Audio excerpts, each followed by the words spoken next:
Meaning of dispersal. Dispersal.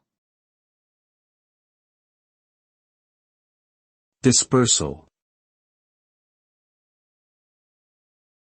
Dispersal.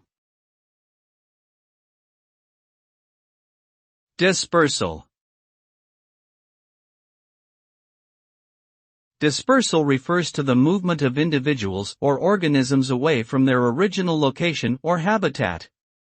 This can occur naturally through migration or as a result of human activities such as the introduction of invasive species or urban development.